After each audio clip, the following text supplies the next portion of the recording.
je pense que le fait que peut-être mu sax nekk du Bayern de Munich ça va enlever encore un peu plus de pression à la fois aux joueurs et au groupe, tu vois, je sais pas. Ah ça je sais.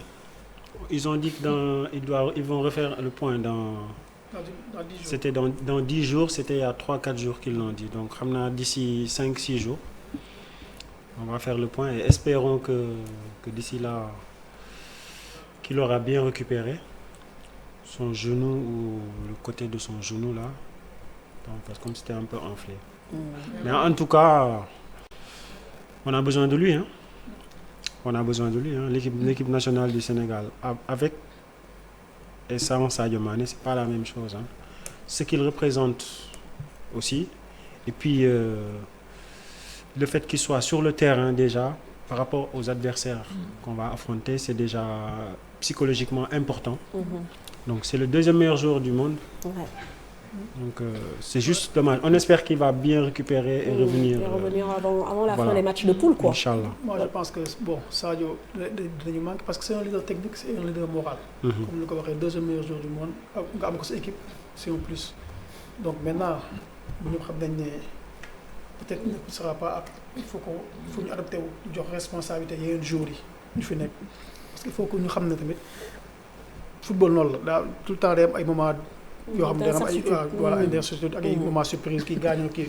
on l'a fait si Coupe d'Afrique bi waaw Ismaïla Sarr a été blessé après mu rattrapé wu. donc dañu ñaan tamit peut-être Sadio peut se rattraper pour ñu génnee deuxième tour wala troisième match on sait pas. mais je pense que une équipe nationale sans Sadio Mané aussi ça peut avoir ses conséquences. Voilà.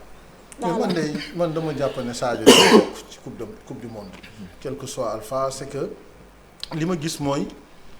Bayern ay intérim lay gérer parce que Ligue des Champions ça vient juste après la Coupe du Monde donc cette année ils ont fait une fixation sur la coupe sur la Ligue des Champions et ils ont investi sur Sadio Mané ñun aussi tamit dañu soxla Sadio Mané et je pense qu'on a bien fait de l'avoir mis sur la liste blessure bi mu am comme l'a même dit le sélectionneur et même pas mal de spécialistes amul opération bu ñu ciy def soit lenn la dafa am benn temps de guérison ay soins yu intense la laaj yu ñu war a def donc li ñu mën a def mooy récupérer suñu joueur quel que soit Alpha parce que on a vu avec les clubs l'employeur il va toujours dire que ne non man joueur bi état de santé moo primé joueur bi ci boppam xam na ko Sadio Mané gis nañ commotion cérébrale bi mu fi amoon te terewul Liverpool bind nañu wax nañu lu ne même sax bu ñu toogoon tuuti kaaf nañu sax joueur bi warul jouer parce que commotion cérébrale médecin yi nee nañu boo ko amee da nga war a toog une semaine 10 jours. ça dépend ci protocole bi. voilà Angleterre la du jouer. voilà xam nga kon ñun loolu génn nañ ci étape boobu. ak moom Sadio ba yegg ba dem ba final. ba gagné. donc kaaw Ismaïla Sarr à l'une bu fekkoon ne dafa déglu waa Watford on n'aurait jamais récupéré Ismaïla Sarr ci àdduna. Exactement. donc léegi ñun li ñu mën a def on a des spécialistes on a des gens qui sont chevronnés nañ ko récupérer ba pare. jël ko en charge xool léegi tànk bi guérison bi ñaata temps la yan soins lañ ko mën a defal yu intense yoo xam ne mën nañu permettre ñu am yaakaar récupérer ko au second tour et on joue notre carte à fond pourquoi se priver de Sadio Mané. Moi j'irais même plus loin et dire que pour ce genre de blessure du genou du cheville donc du asafurla du cheville du yax du muscle donc c'est nerf la. donc c'est une blessure nerveuse. donc dafay laaj soin ak temps. pour mu cicatriser quoi. staff médical boo ci amee un orthopédiste traumato parce que ñoom loolu moo leen di faj. tànk yooyu ñooñu ñoo ciy spécialistes yi. ñooñu tey bés bu ñu ci jëloon kenn ko xarañ yóbbu ko teg ko. mu suivre ko jël benn kiné. ba pare avec le matériel bi nekk foofu sur place. mën nañ ko defal soins yi nga xam ne moom moo ci war. mais il faut pas se passer de Sadio Mané. soi-disant oui non mais Allemagne yi lan la équipe la rek. Bayern na Sénégal nag moo jiitu Allemagne na Sénégalais yi nangu loolu te bàyyi di ñu fi gëmloo naan waaye Bayern la rigueur allemande on s'en tape. Sadio Mané Sénégal soxla nañ ko te dina ñëw te dinañu ànd ak moom. non mais là quand même on va se fier aussi à la déclaration de Sow. ci fédération bi la bokk nee nañu ne que Sadio Mané dafa blessé. bu ñu nañu wax sénégalais dëgg non non waxee ko noonu. nañu wax sénégalais dëgg Sadio Mané il est blessé. mais non waxul il est forfait. non waxul il est forfait dafa ni il est blessé. mais fi mu nekk nii puisque il est blessé. Non, il faut dire la vérité. Non, moo tax nag quand il dit vérité on se demande quelle vérité. mais Cheikh Tidiane on a mal interprété li mu wax moom ce qu'il voulait juste dire que nañu concentrer aussi yeneen joueurs yi fi mais c'est bien sûr le temps que Sadio ñëw mais c'est ça mais le temps que Sadio ñëw mais xamuñu kañ lay ñëw.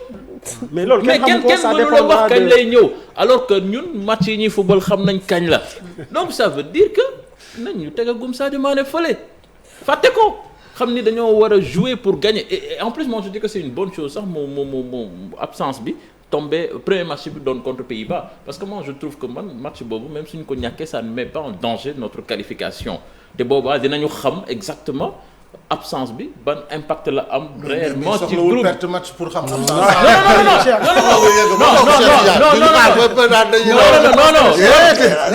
non Sadio Mané non waxee ma foofu de notre capacité offensive. mais yow tey jii xamoo ba coach bi lan lay teg pour remplacer ko. mais lan lañ fa am yeneen non mais nag li muy teg la ñuy xool est-ce que li mu teg nii ça tient la route ou pas. Non, et loolu tant que match bi jéeguñ ko on ne peut pas le savoir. mais attends Ismaïla Sarr et Crépin sur les côtés leneen lan lañ fa am. waaw maintenant on va voir ce que ça va donner. loolu li ngay wax ni c'est sur le papier ñun on va voir ce que ça va donner sur le terrain. Est-ce que ça tient la route. mais si ça ne tient pas la route il va falloir changer. mais naa la wax beneen exemple. coupe du monde. Tigana bi muy dugg ci équipe de France dafa fekkoon Platini am carton. milieu terrain boobu bokk ci woon. il a fallu qu'il fasse un très bon match Tigana daa di ñëw Hidalgo changer son système de jeu daa di def 4-4-2 di jouer loo devant Lacombe ak Rocheteau milieu terrain mu teg Djendjini Giresse Tigana Platini et parce que la France a changé et s'est adaptée par rapport à la présence de Tigana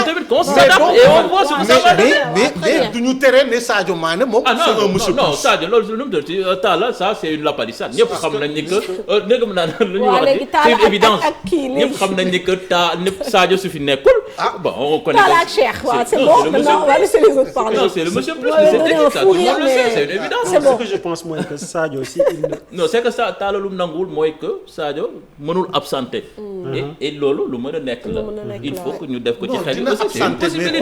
mais dafa bëgg ñu jël ko en main. mais jël en main loolu mooy sama fan. est-ce que Bayern dinañu bàyyil équipe joueur bi pour mu ñëw. ci règlement bi daf ñu autoriser ñu récupérer suñu joueur ça nous le règlement bi. mais si le deuxième diagnostic est ba ne règlement bi une fois que tu convoques ton joueur dafa war a ñëw wuyu si répondre ba pare léegi ñu xool. léegi daal di mën a joxe nag sunu diagnostic. il va passer le deuxième diagnostic là-bas avant de venir. mais si c'est le même bu ñëwee le règlement nous le permet jour bi suñ ko xasee ba convoqué dafa war a ñëw def wuyu ji convocation. peut-être pour sax faciliter le travail moo tax ñu bàyyi ko foofu. non je pense quand même qu'ils sont de bonne foi le Bayern. je pense quand même qu'ils sont de bonne foi. club daal ak équipe nationale y a jamais eu vraiment une bonne entente entre les deux.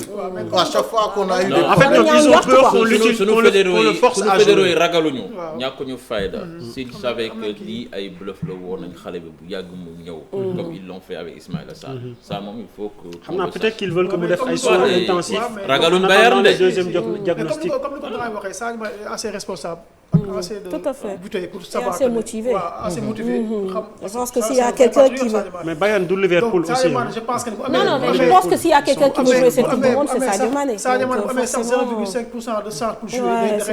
il va jouer. En plus ils ont été gentleman ci communiqué bi ñu def ñoom Bayern communiqué bi ñu def ils ont été très gentleman. gis nga contrairement à l'équipe. non contrairement non mais encore une fois. mais ce qui est sûr mooy que même si Sadio ne joue pas devant. On a les joueurs qui peuvent jouer. Maintenant, comment l'équipe va se comporter psychologiquement et tout ça, sans Sadio. C'est ça que... C'est ça l'équation, c'est l'équation de tout le monde féminin. Il y a quand même les solutions. Voilà, très bien. Alors, on va regarder les résultats.